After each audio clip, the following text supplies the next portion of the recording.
Ronda, Zamboanga.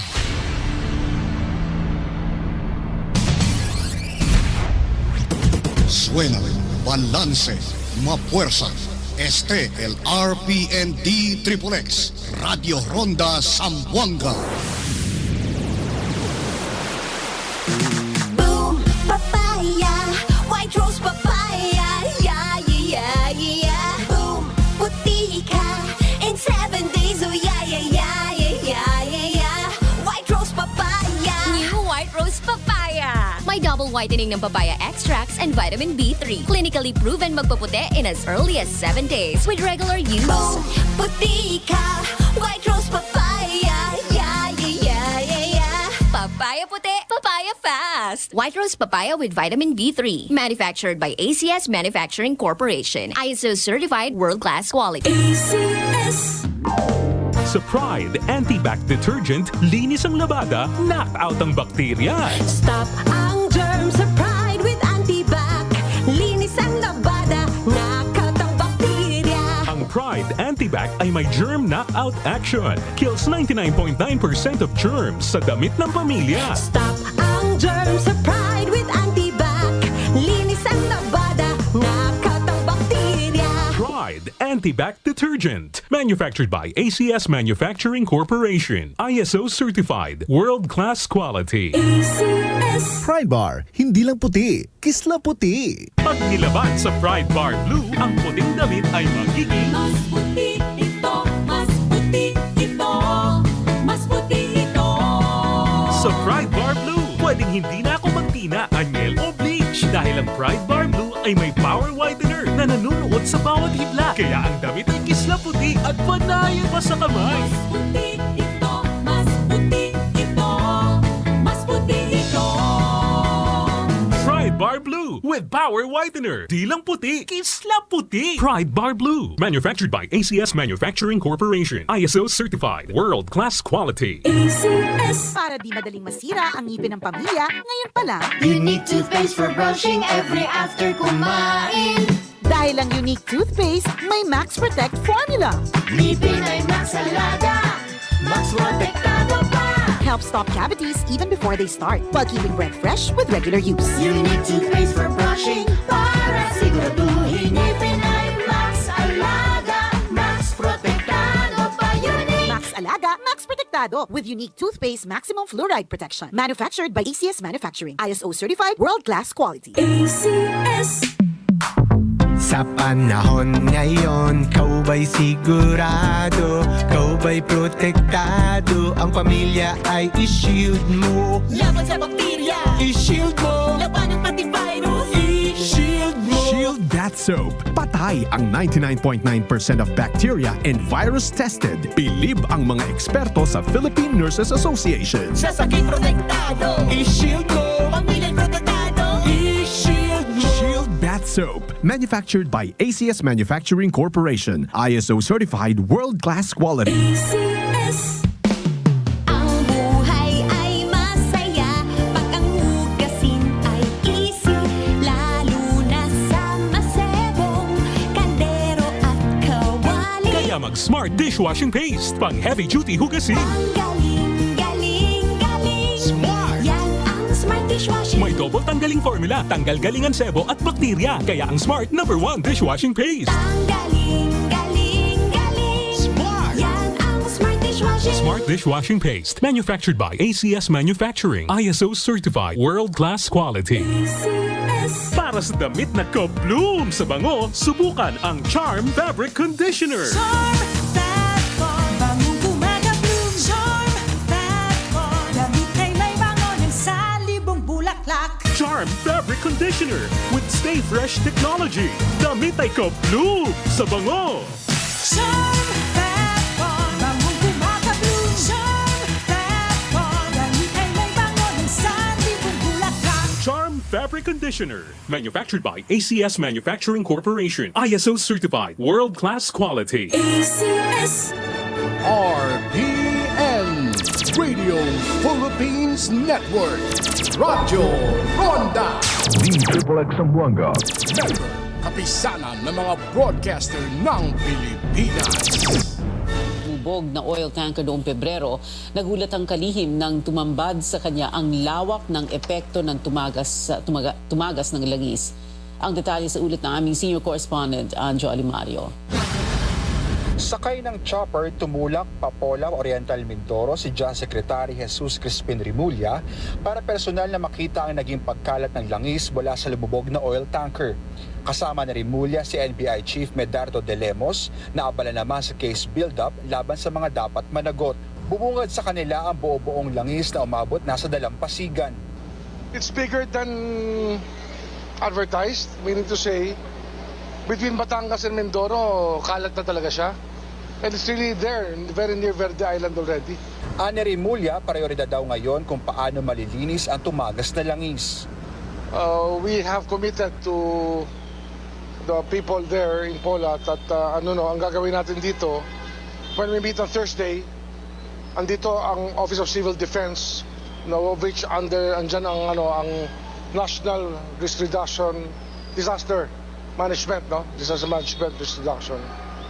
We will ask for a resolution na tayo na mismo mag-undertake ng cleanup by hiring our own ROVs. Mismong si Rimulya batid ang kahalagahan ng Verde Island na naabot na rin ng oil spill. It is the most important, one of the most important areas for marine biodiversity in the world. And it's right there. Nakita namin yung slicks papunta ron eh. Very alarming. I hope that you can dramatize that. The Verde Island passage is very important to our country. Pagdating naman sa investigasyon, pinatawag na raw ang Maritime Industry Authority, Coast Guard at Philippine Ports Authority para sa mga dokumentong kailangan para sa interagency investigation sa Huwebes. From the PPA, the records of the port in Limay, where the loading was done sa boat, the loading of the cargo. We want to find out exactly what cargo was there. Desidido raw ang pamahalaan na mapanagot ang lahat ng nasa likod na paglubog ng oil tanker. Anjo Alimario, CNN Philippines. Natagpuan na ang lumubog na oil tanker sa Nauhan, Oriental Mindoro. Nakita ito 7.7 nautical miles mula sa Balingawan Point. Nadiskubre ang oil tanker kaninang umaga sa tulong ng isang ROV o Remotely Operated Underwater Vehicle na Hakuyo. Kayang sumisid ng ROV ng hanggang 2,000 metrong lalim. Magpupulong muli ang provincial government, Coast Guard, insurance company, ship owner at Harbor Star Shipping Services para mailatag mga susunod na aksyon sa lumubog na motor tanker. February 28 nang lumubog ang barko na may kargang 800,000 liters ng industrial oil. Una nang sinabi ng Coast Guard na hindi sumobra sa capacity ng barko.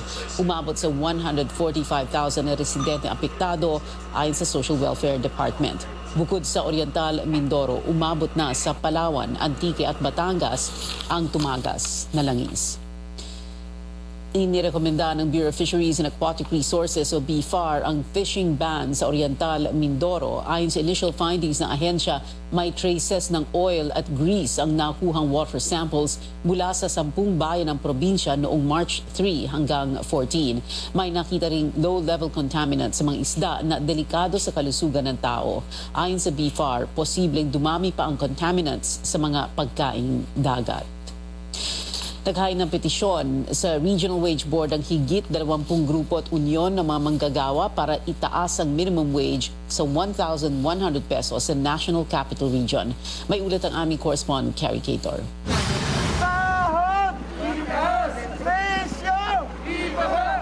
Muling nagkaisa ang mga grupo ng manggagawa para umapela ng taas sahod sa gobyerno. 530 pesos ang hinihingi nilang dagdag sa umiiral na 570 peso minimum wage sa Metro Manila. Sumatotal 1,100 pesos, malapit sa living wage na 1,161 pesos para sa pamilyang may hanggang 5 miyembro. Wala po sa bilang ng anak yan. Hindi po dapat binibilang sa atin o ang kailangan daw marunong tayong mag-budget. Pero kahit po anong galing naming dumiskarte, kulang po talaga. Skyrocketing, yung matinding pagtaas ng presyo ng pangunahing pangangailangan ng mga manggagawa, Ang target nga, yung pagtingin, na yung inflation ay lalong tataas pa, Kaya nandun yung pangangailangan, na dapat itaas yung sahod ng mga manggagawa. Habang nagmamahal ang presyo ng mga bilihin, bumaba naman daw ang katumbas ng minimum wage sa 482 pesos. Base ito sa datos na inilabas ng research group na Ibon Foundation. Balewala ang huling taas sahod ng wage board sa Metro Manila noong Hunyo 2022 na 33 pesos lang.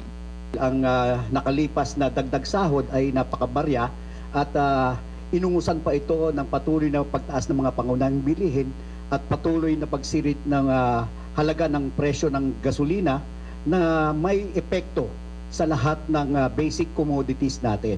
Kaya naman apela ng mga ordinaryong empleyado ang dagdag sahod. O dapat lang naman po talaga itaas ang sahod sa mahal po lang bilihin. Ang hirap po budgetin na hindi sapat yung pera mo. For me, it's time na itaas din. Since naghihirap na rin ng mga kababayan natin. Iko lang ang kinikita versus sa bilihin natin. Ang mamahal lahat, bigas, gas, lahat. Kaya kailangan itaas talaga. Kamakailan naghain din ang Makabayan Block sa Kamara ng Panukala para sa 750 pesos na across the board minimum wage sa private sector workers. Pero sinabi ng Employers Confederation of the Philippines na posibleng magdulot ito ng taas presyo para sa mga maliliit na negosyo. O kaya naman mapilitan daw ang mga ito na magbawas ng empleyado. Sa Senado, itinutulak din ni Senate President Mig Zubiri ang dagdag naman na 150 pesos sa arawang sahod. Kari Cator, CNN Philippines.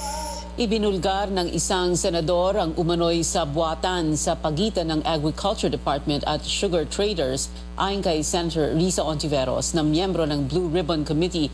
Pinaboran ni Undersecretary Domingo Panganiban ang 3 sugar importers. Sila lang ang binigyan ng karapatan sa pag-anggat na siyang dahilan ng paglobo ng presyo ng asukal. Dagdag pa ng senadora na kumitang ng higit 10 bilyong piso ang 3 importers. Tubong lugaw talaga. Historically, each importer is allocated around 10 to 20,000 metric tons each. So wow, ang All Asian ay nagkaroon ng allocation na 240,000 metric tons. At ang Sukden Philippines at Edison Lee Marketing ay nagkaroon ng 100,000 metric tons. Hindi lang sila binubukod, sobra silang sinospoil. Oo. Baka maimpacho sila sa asukal. Nanawagan ang senadora sa industry stakeholders na kasuhan si Panganiban. Gusto rin niyang maimbestigahan ang DA official. Tadtad si Yusek ng badges of bad faith naman. Irregular talaga. Unang-una, dapat ang criteria sa pagpili ng mga importers per sugar order at ang pag-allocate ng amount sa kanila, ang bawat criteria ay nakadetalye dun sa sugar order. Hindi wala pang inilalabas na sugar order na tawag nito mag-meet sa criteria.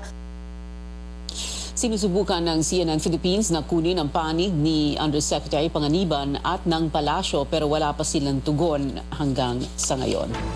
Susunod, mga proyekto sa ilalim ng pinalawak na Enhanced Defense Cooperation Agreement o EDCA nag-umpisa na. At ministerial meeting sa pagitan ng Pilipinas at Estados Unidos na may kinalaman sa depensa kasado na sa susunod na buwan.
conquering the universe was the ultimate.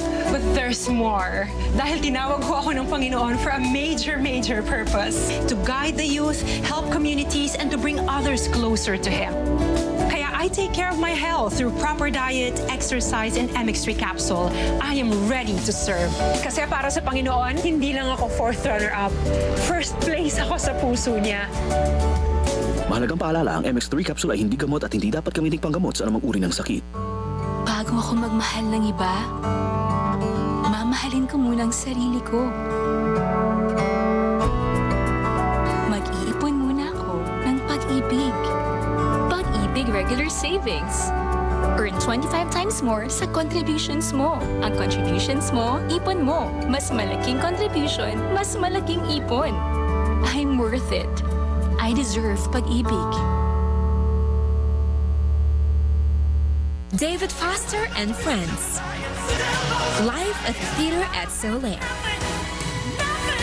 Together with special guests, Catherine McPhee, Pia Toscano, Daniel Emmett, featuring Martin Rivera and Morissette.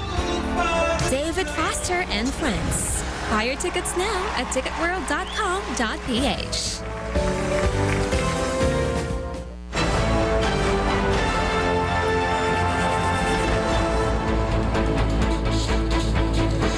Ito ang Newsnight sa CNN Philippines mula Defense at Maritime Security sa sentro rin ng relasyon at kooperasyon ng Pilipinas at Australia sa trade at investment, enerhiya at food security. Inaasahan ngayong taon na mailalatag na ang plano sa strategic partnership sa pagitan ng dalawang bansa. Pero ano nga ba ang pakinabang dito ng mga Pilipino? Narito ang part 2 na exclusive report ni Tristan Nodalo.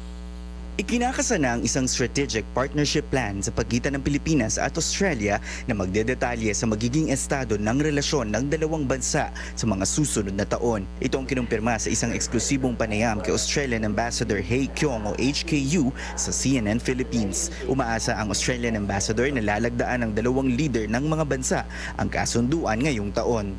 We are hoping to really work even closer than we have ever done before on strategic issues, on people-to-people links, which are already very strong, but also really importantly on trade and investment as well. Strategic partnership, what do you mean exactly by that, and what does it mean for both Philippines and Australia? Australia's development program for the Philippines is Australia's 5th largest in the world. So this is another area where we've had deep cooperation for many years, and under the strategic partnership we want to get even more return for our partnership and our investment. Isa rin daw sa tututukan ng Australia ang kooperasyon pagdating sa cybersecurity na isa rin sa mga prioridad ng Pilipinas. Magbibigay daan din sa pagpasok ng mas maraming Australian investors ang binabalangkas na strategic partnership plan. There are already around 300 Australian companies that operate out of the Philippines with a huge number of Filipino employees. We expect that to only increase over time as the Philippines really get its economic conditions and investment rules really clarified and in order. Suportado rin ng Australia ang programa ng kasalukuyang administrasyon pagdating sa enerhiya at food security. Australia has always produced good quality, affordable food, and we believe that working together, we can also help the Philippines. Isa rin ang industriya naman ng pagmimina sa nakikita pang posibleng kooperasyon sa pagitan ng dalawang bansa. Mining, and in fact soon I'll be taking a business delegation to Perth, Western Australia on mining mission. This is something that Australia's economy is largely built on as well. Sa ngayon, prioridad din ng Australia ang edukasyon, kaya naman isa ang kanilang bansa sa go-to destination ng mga Filipino scholar. Bumubuhos din ang development assistance ng Australia para sa kapayapaan at development program sa Mindanao. Para naman kay Ambassador Yu, patunay daw ito na mas malalim pa ang pagsasamahan ng dalawang bansa sa gitna ng iba't ibang hamon sa rehiyon. Tristan Nodalo, CNN Philippines. Gumugulong na paunti-unti ang mga proyekto ng Estados Unidos sa ilalim ng Enhanced Defense Cooperation Agreement o EDCA.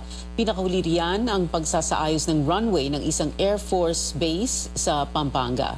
ang buong detalye. Alamin sa report ng aming senior correspondent David Santos. Oras na matapos ang rehabilitasyon ng runway na ito, kaya nang lumapag dito ng mga malalaking eroplano ng militar. Mahigit 24 million US dollars o halos 1.4 billion pesos ang inilaan ng Estados Unidos para sa proyekto. After almost 8 years of delays and legal challenges, the EDCA implementation is now in full swing.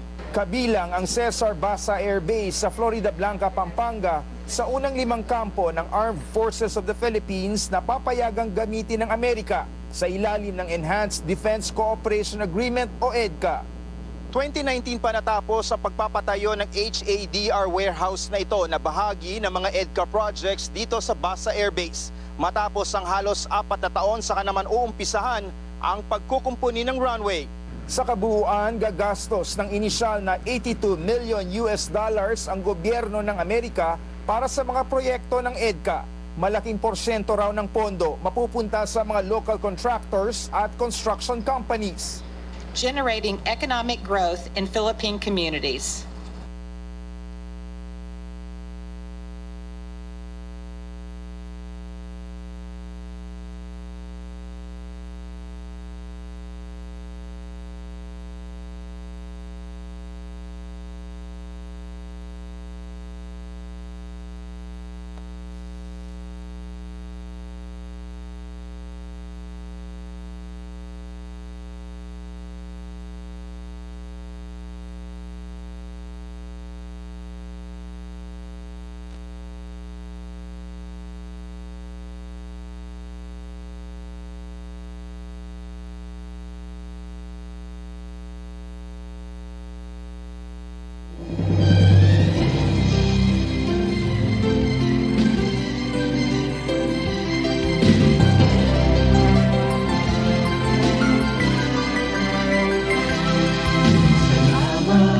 Salamat, hindi malilimutan ating pinagdaanan, ating pinagsamahan sa hirap at ginhawa, sa lungkot at saya. Salamat, salamat, salamat sa RPN. Noong simula pa lamang, kayo ang naging magulang. Sa aking bawat hakbang, turo nyo'y tamang daan. Sa aking mga pagsubok, kayo'y laging tumutok. Kayo na ang laging kapay, hanggang sa magtagumpay. Gamat pansamantala ay nataon din sa mga pagpapatuloy ng mga proyekto sa ilalim ng Enhanced Defense Cooperation Agreement o EDCA. Nagbabalik ang aming senior correspondent, David Santos. Nakaangkla ngayon sa Manila South Harbor ang USS America. Narito sa bansa sa unang pagkakataon ang dambuhalang warship para sa ilang araw na rest and recreation ng mahigit 1,000 nilang crew. I look forward to getting out and seeing some of the historical sites as well as interacting with the people of Manila and trying some good restaurants. Bago dumaong dito sa Maynila, lumahok ang USS America sa Iron Fist 2023 kung saan sumabak sila sa joint exercises kasama ang mga tropa ng Japan. Hindi pa raw sila kabilang sa balikatan na mag-uumpisa sa Abril. Halos sunod-sunod kasi ang mga joint exercise ng Amerika dito sa Asia. Muli namang nagkausap sina US Defense Secretary Lloyd Austin at DND Officer in Charge Carlito Galvez kaugnay sa pagpapalakas ng alyansa ng US at Pilipinas. Kabilang sa mga tinalakay ang pagsasagawa ng pinakamalaking balikatan exercise ngayong taon at pagpapatuloy sa iba't ibang proyekto ng Enhanced Defense Cooperation Agreement o EDCA. Malaking bulto ng pondo ng Amerika para sa EDCA ibubuhos sa Basa Air Base sa Pampanga. Hahatiin naman sa iba pang mga kampo ang nalalabing pondo. Kabilang sa mga proyekto, mga bodega at fuel storage facility. May imbakan rin ng bala na itatayo sa Palawan. Malapit na rin daw i-anunsyo ang 4 na dagdag na mga EDCA locations. Nauna nang tinutulan ni Cagayan Governor Manuel Mamba ang umano'y plano para isama ang kanyang lalawigan. Pero nagkausap na raw sila kamakailan ni Galvez. And he said that for as long as the national government has decided, he will he will abide with the decision of the President. And we have already decided, I told him that we have already decided, so he will conform. A mutual defense treaty works in two directions, right? Ayon naman sa isang American analyst, pag-aralang maigi ang mga pagtutol sa EDCA. Paano raw kung ang puwersa ng Amerika ang unang aatakihin sa South China Sea? Does the Philippines abrogate that treaty and walk away and say, "Ooh, we don't want any part of this"? You know, that's not what the Philippines expects of the U.S. That wouldn't be what the U.S. expects of the Philippines. Dahil sa isang alyansa, obligado raw magtulungan at magbigayan para sa ikabubuti ng magkabilang panig. David Santos, CNN Philippines. Ang defense strategy at economic cooperation ng Pilipinas at Estados Unidos ay ilan sa mga pag-uusapan sa Defense and Foreign Ministerial Meetings sa Abril. Ayon kay Philippine Ambassador to the U.S. na si Jose Manuel Romualdez, kumpirmado ng sasali sa 2+2 meeting sina Foreign Affairs Secretary Enrique Manalo at Defense Officer in Charge Carlito Galvez Jr. Habang sa hanay ng Estados Unidos, dadalo ang Secretary of State Anthony Blinken at Secretary of Defense Lloyd Austin. As you know, Secretary Austin was in Manila, and that's when we announced that we have agreed to have 4 more EDCA sites. We also have increased our visiting forces agreement. I think there's one very large one that will be happening in the next week or so. All that, again, is part and parcel of our defense strategy, which obviously includes the United States. The meetings that Secretary Manalo will have with Secretary Blinken, of course, will touch on a lot of issues surrounding our relationship, but also in the global arena and how we will be able to proceed in the matter of more economic cooperation, more on exchanges in perhaps even in education and all aspects of our relationship with the United States. Balita sa ibayong dagat, nasa Russia pa rin si Chinese President Xi Jinping para sa kanyang state visit doon. Ito ang unang pagbisita ni Xi sa Moscow mula nang sumiklab ang gyera ng Russia kontra Ukraine. Sa unang araw ng state visit na tinaguriang Journey of Friendship, Cooperation and Peace, nagkita si Xi at Russian leader Vladimir Putin sa Kremlin. Ilang araw lang yan matapos maglabas ang International Criminal Court ng arrest warrant laban sa Russian leader. Tinawag namang dear friend ni Xi si Putin. Pinuri din niya ang pag-unlad ng Moscow. Ayon naman kay Putin, pinag-aaralan na niya ang mga panukala ni Xi ukol sa Russian invasion. Una nang sinabi ng China na gusto nitong maging peace broker sa digmaan. Habang nasa Russia ang Chinese leader, inaasahan namang dumalaw sa Ukraine si Japanese Prime Minister Fumio Kishida. Makikipagkita siya kay Ukrainian President Volodymyr Zelensky bilang pagkontra sa malagim na pag-atake ng Russia. Magiging makasaysay ng pagbisitang ito dahil unang pagkakataon na makakatungtong ang punong ministro ng Japan sa isang bansang may digmaan mula noong World War II. Batas na ang panukalang i-declassifying intelligence ukol sa pinagmulan ng COVID-19. Pinirmahan niya ni US President Joe Biden matapos maipasa sa US Congress unanimously ang COVID Origins Bill. Sabi ni Biden, sa pamamagitan ng paglalabas ng bulto ng impormasyon ukol sa pandemic, nais niyang mapigilan ang mga pandemya sa hinaharap. Layo ng batas na utusan ang National Intelligence Director ng Amerika na isapubliko ang lahat ng impormasyon sa o kaugnay ng COVID-19 virus at ng Wuhan Institute of Virology ng China. Pero mananatiling classified o hindi isa sa publiko ang mga impormasyon na maglalagay sa US national security sa alanganin. Noong mga nakaraang linggo, lumabas ang paniniwalang nilikha ng Wuhan Institute ang virus at aksidente itong kumalat. May ilan namang nagsasabing galing ito sa isang hayop. Hati naman ang US intelligence community ukol sa pinagmulan ng virus. Susunod, matapos maputol ang kanyang Ironman streak sa PBA, L.A. Tenorio ng Barangay Ginebra San Miguel, ibinahagi ang tunay na lagay ng kanyang kalusugan. At ang kakaibang tambalang nagpakilig sa Pinoy fans noon sa pelikulang Kita Kita, muling magsasama sa isang Amazon original movie. Manatiling nakatutok sa CNN Philippines.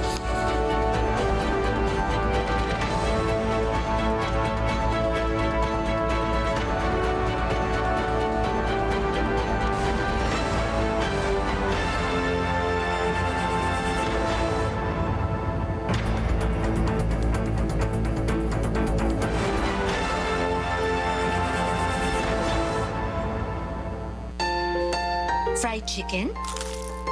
Timplang happy!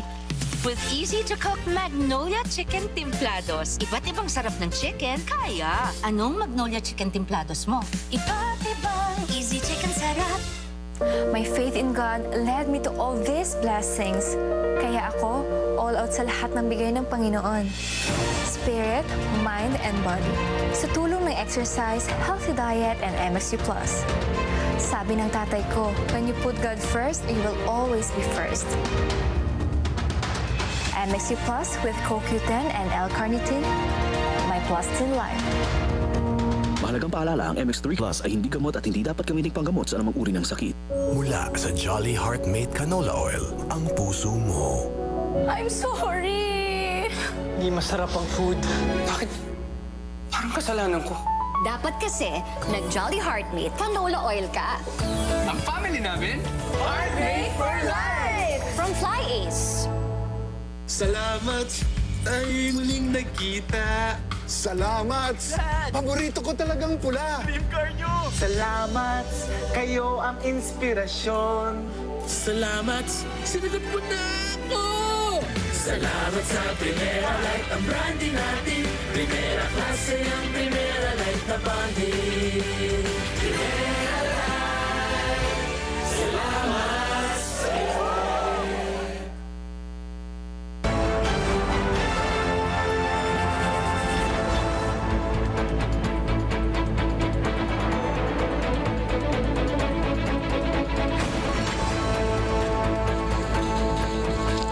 Ito ang Newsnight sa CNN Philippines. Ako si Pia Ontiveros. Balikan natin ang pinakamalaking balita. No-show pa rin si Negros Oriental Representative Arnie Teves sa pagdinig ng House Ethics Committee.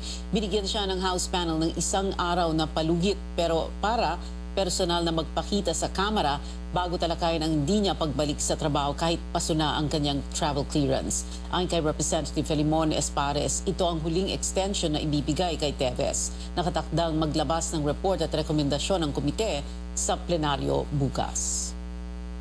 Yung ating last extension or time for him to appear before this committee, our letter was received by his office yesterday 4:41 ang time, and we start our meeting at 4:44. So on that since yesterday at to this time, walang Honorable Arnolfo Tibis na nag-appear in this hour.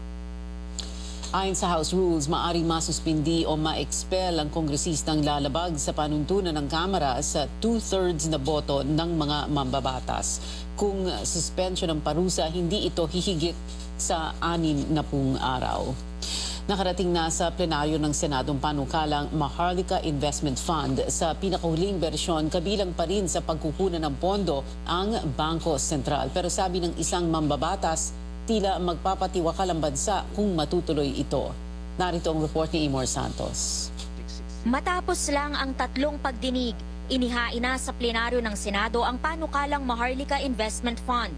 Sunod na magdedebate ang mga senador tungkol dito bago pagbotohan. Sa iniulat ni Senate Committee on Banks Chairman Mark Villar, itinaas sa 125 billion pesos ang paunang kapital para sa Maharlika Fund, halos doble kaysa bersyon ng Kamara. Manggagaling ang initial capital sa Land Bank of the Philippines, Development Bank of the Philippines at sa kontribusyon ng national government. Ani Villar, mas kikita ang government financial institutions kung sa Maharlika Fund ilalagak ang kanilang investable funds. In fact, the expected return of Maharlika, which is estimated to be around 8.6% on average, is much higher than their cost of capital and the return in their current investment placements. At kahit sinubukang harangin ng ilang mambabatas, kabilang pa rin sa pagkukunan ng pondo ang mga dibidendo ng Bangko Sentral ng Pilipinas. Si Senador Risa Ontiveros tinawag itong pagpapatiwakal. Hindi ba tayo magpapanik? Panoorin natin yung balita sa nangyayari sa bank runs, sa terrible financial strain sa US economy sa ngayon, at talagang sila'y umaasa sa kanilang central bank to provide some stability over the next several years. Tapos yung ating Bangko Sentral, i-delay natin by double the time yung full capitalization niya. Kung may tumamang ibang economic crisis or ibang economic stresses sa ating ekonomiya na hindi mahirap isipin dahil kung ang US nga para naman tayong slight na nagpapatiwakal, di ba? Isa si Ontiveros sa mga hindi pumirma sa committee report. Ang kaalyado niyang si Senate Minority Leader Coco Pimentel pumirma pero nag-dissent o tumutol sa mga nilalaman nito. Karamihan sa pumirma sa committee report nagsabing may mga probisyong pagdedebatihan o susubukang baguhin. Giit ni Villar, sapat ang safeguard sa panukalang batas para maiwasan ang pagkalugi at magamit ang pera sa big-ticket projects ng pamahalaan. Public road networks, tollways, green energy, water, agro-industrial ventures, and telecommunications.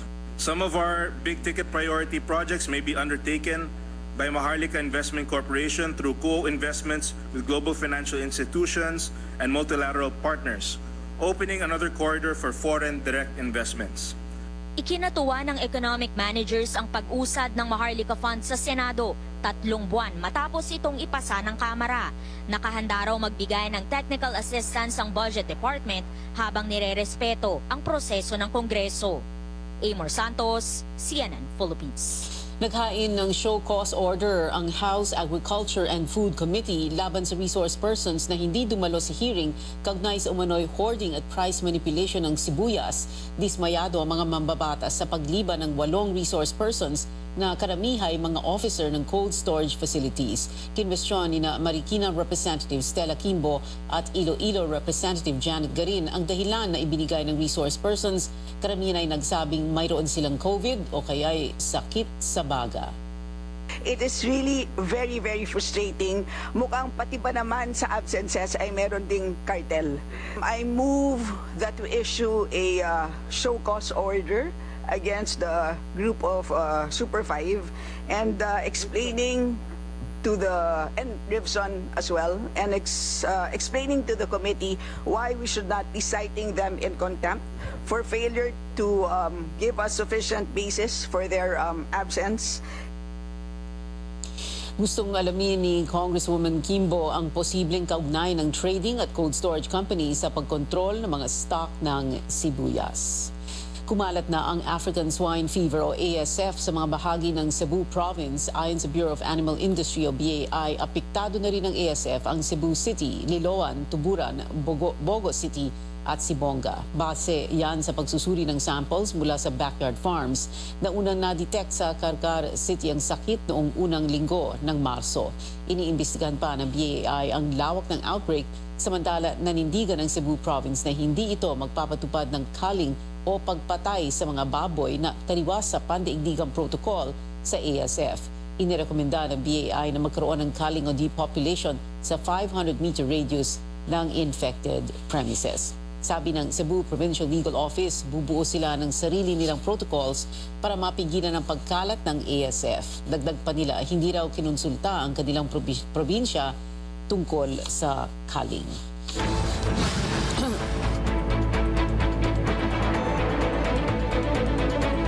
Susunod, Barangay Ginebra San Miguel Point Guard L.A. Tenorio may malubhang karamdaman. At aktres na si Clea Pineda may inaming ikinagulat ng marami kasabay ng kanyang kaarawan. Manatiling nakatutok sa Newsnight.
this month of March is International Women's Month. This is to create awareness on gender equality and women empowerment through innovation and technology. Naniniwala ako na kapag ang mga kababaihan sa isang komunidad ay nabigyan ng pagkakataon maging produktibo, kapag sila ay nabigyan ng edukasyon at nagkaroon ng kapangyarihan ng kaalaman, at kapag sila ay nahasa na mamumuno, kaya po nilang baguhin ang mukha ng kanilang komunidad. Importante na alam nating lahat how technology really could make a difference sa buhay ng bawat isa, but lalo sa mga kababaihan, kasi it would really open a lot of pathways and opportunities for them. And we're very happy that SM really is a very good private sector partner when it comes to promoting women's empowerment. We will always be your partner in providing a safe, secure, and fun space for girls and women. A nurturing place where opportunities are equal. As we work towards a society where all voices are heard and no one is left behind.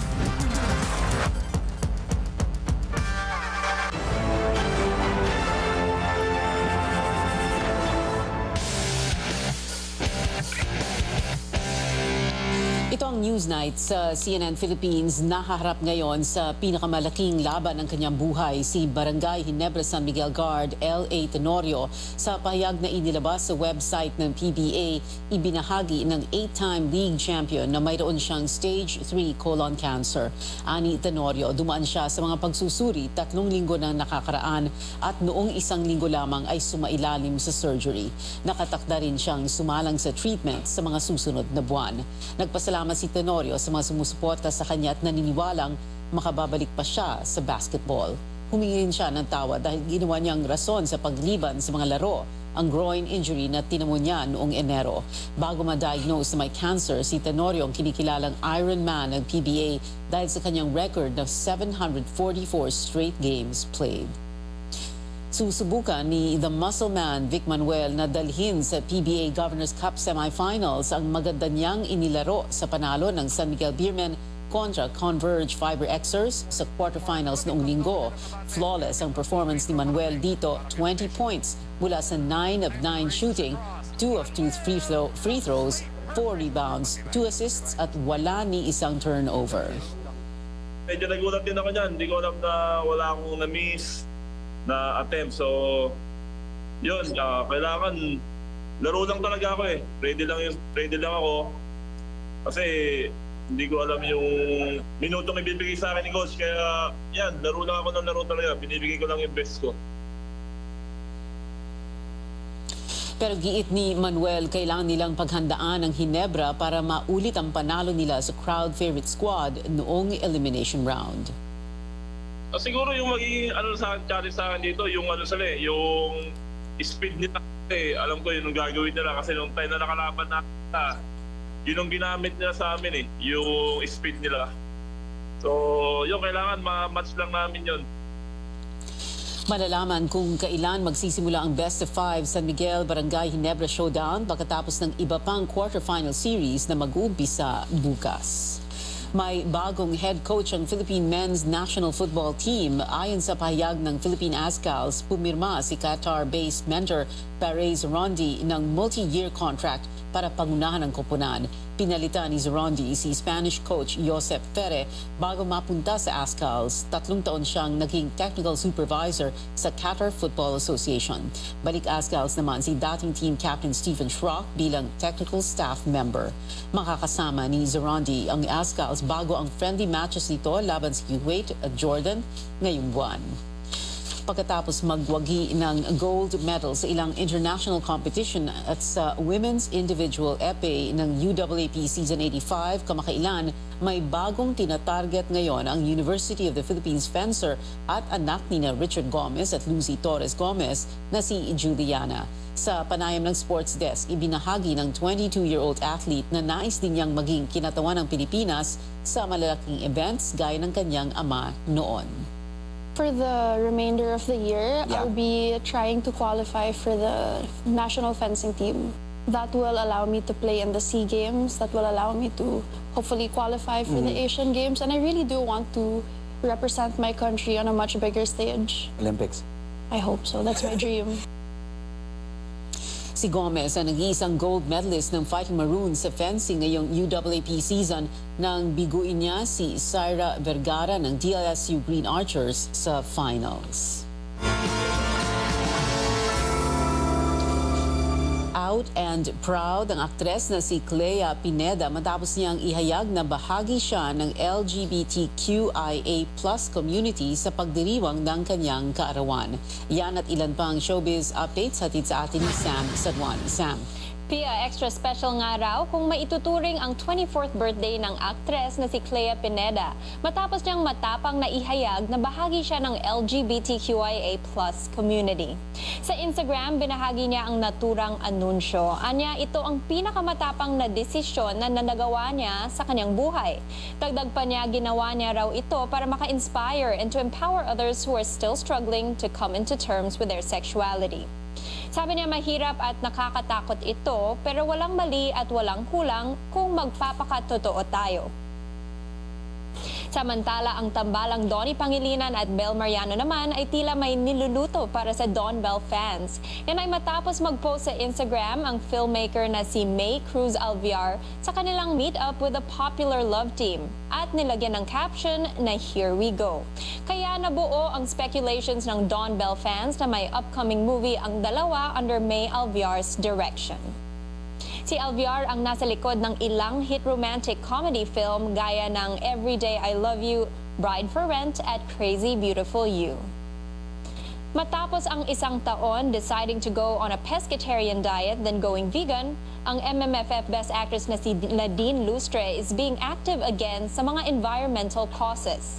Kabilang dyan ang paglahok niya sa mga tree nurturing activities sa Masumi Geopark Project bilang honorary park ranger. Nais din daw ng award-winning actress na tingnan ang kalagayan ng park amid the conservation challenges na hinaharap nito.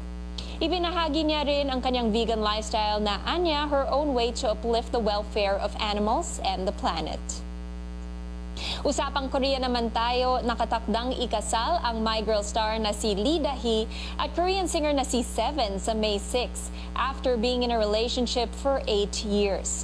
Kinumpirma nila ito sa kanilang Instagram account through an Instagram carousel ng kanilang elegant prenup photos. Nangako ang dalawa na magiging mabuti silang asawa despite their busy schedule. Nagsimulang mag-date ang dalawa noong 2015 but it was confirmed by their respective agencies noong September 2016 lang. Para naman sa aspiring beauty queens, it's your time to shine. Ibandera ang inyong ganda't talino dahil the search is on for the next Miss Grand Philippines 2023. Maaaring i-download ang application form at ipadala ito sa email address na naka-flash sa inyong screen. Ilan sa qualifications should be female, Filipino citizen na ang edad ay 18 to 28 years old, at least 5'4" ang height. Ito ang first time ng naturang competition to be under ALV pageant circle after Binibining Pilipinas Charities withdrew from the franchise. Mapapanood na sa Abril ang 8 pelikulang kasali sa summer season ng Metro Manila Film Festival o MMFF. Magsasama sa unang pagkakataon sina Gerald Anderson at Kylie Padilla para sa romantic drama na Unravel, a Swiss Side Love Story. Shot in Switzerland, tumutukoy ito sa unique love story ni Kylie at Gerald, including the mental health issues ng character ni Kylie na si Lucy. Balik drama naman si Bella Padilla para sa pelikulang Yung Libro sa Napanood Ko, kasama ang Korean actor na si Yoo Min-gon. Hindi lang bumida si Bella dito, siya rin ang sumulat at mismong nagdirect ng pelikula. In a world full of noise, they found each other's signal. Diyan naman umiikot ang story ng pelikulang Love You Long Time na pagbibidahan ni Carlo Aquino kasama ang newbie actress na si Aisel Serrano. Mapupuno rin ng saya ang Film Fest sa pagsasama ni Alex Gonzaga at Angeline Quinto sa romantic comedy na Single Bells. Sa ilalim yan ng direksyon ni Fifth Solomon. Balik big screen din si Enchong D para sa Here Comes the Groom. Kasama sina Eugene Domingo, Tony Labrusca, Maris Racal at Miles Ocampo. Gayun din sila Kalad Karen at Aura Briguela. Ito ang sequel ng 2010 comedy na Here Comes the Bride. Sa musical biopic movie naman na Kahit Maputi Na Ang Buhok Ko, featured ang music ng OPM icon at legendary singer-songwriter na si Ray Valera. Tampok dito ang aktor na si RK Bagatsing who will play the role of Ray. Mapangahas naman ang tema ng About Us But Not About Us ni Romnick Sarmenta at Elijah Canlas. Tungkol ito sa isang middle-aged gay literature professor who sits down for lunch kasama ang kanyang estudyante upang pag-usapan ang mga bagay-bagay noong pandemya. At ang action star na si Coco Martin muling sasabak sa MMFF para sa crime drama na Apag, na tungkol naman sa dalawang pamilyang involved in a hit-and-run accident na siyang nagpagulo ng kani-kanilang relasyong pampamilya. Ito rin ang reunion film ni Coco sa direktor nitong si Brillante Mendoza. Ipapalabas ang 8 pelikula sa inaugural Summer MMFF 2023 mula April 8 hanggang 18 sa mga sinehan. Matapos ang tambalan sa highest-grossing local indie movie na Kita Kita, muling magpapakilig sina Alessandra De Rossi at Empoy Marquez o ang Alempoy sa bagong Amazon original movie na Walang Kaparis. Sa direksyon ni Sigrid Andrea Bernardo who also helmed Kita Kita, ang Walang Kaparis ay tungkol sa isang Paris-based Filipino artist na si Jojo, played by Empoy, kung saan hinahanap niya ang isang babae who frequently appears in his thoughts tuwing siya'y nagpipinta. Soon after, he crossed paths with Marie, played by Alessandra. Kwento ng Alempoy sa CNN Philippines, tinuring nilang acting piece ang bagong pelikula. For Kita Kita, parang we were just doing it as ourselves. Right. For this one, it was an acting piece. So, hindi kami ready. Si Empoy lalo na. Comedian siya eh. Sabihin ba na yung totoo? It was fun pa rin. Siyempre, kaya lang, siyempre, pandemic nun. So, ang daming restrictions, ganon. Pero yung kami-kami lang as a team, it was the same team from Kita Kita. So, para na lang kami naglalaro. Panoorin ang aking full interview kina Alessandra at Empoy bukas dito sa Newsnight. At yan ang updates para sa Showbiz Spotlight at Screen Time para sa araw na to. Balik sa iyo, Pia. Maraming salamat, Sam Sadwani. Pasok ang lambanog o kilala rin bilang coconut wine sa listahan ng best-rated spirits in the world ng travel guide na Taste Atlas. Nakatanggap ito ng 4.3 out of 5 stars sa Taste Atlas. Ilan sa mga kasabay ng lambanog ay ang Scotch ng Scotland, Cognac ng France at London Dry Gin. Ibang klase ang obra ng visual artist na ito mula Occidental, Mindoro. Nag-viral ang kanyang painting na sa unang tingin ay aakalain mong retrato. Gamit ang oil paint, iginuhit ni Nestor Abay ng mukha ng isang magsasaka na pasan ang isang sako ng bigas. Kwento ni Nestor, inspirasyon niya sa kanyang artwork ang mga magsasaka sa kanilang lugar. Apektado raw kasi ng mga makabagong gagamitan sa pagsasaka ang pangkabuhayan ng marami sa kanila. Ayon pa kay Nestor, halos isang buwan bago niya natapos ang kanyang hyper-realistic painting. Una raw niyang nadiskubre ang art style na ito noong kasagsagan ng pandemya. Dito raw nahasa ang kanyang talento kaya na-inspire siyang lumikha ng mas maraming portraits. At yan ang mga kailangan ninyong malaman ngayong Martes, March 21, 2023. Makita-kita ulit tayo bukas dito sa CNN Philippines. Ako si Pia Ontiveros at ito ang Newsnight.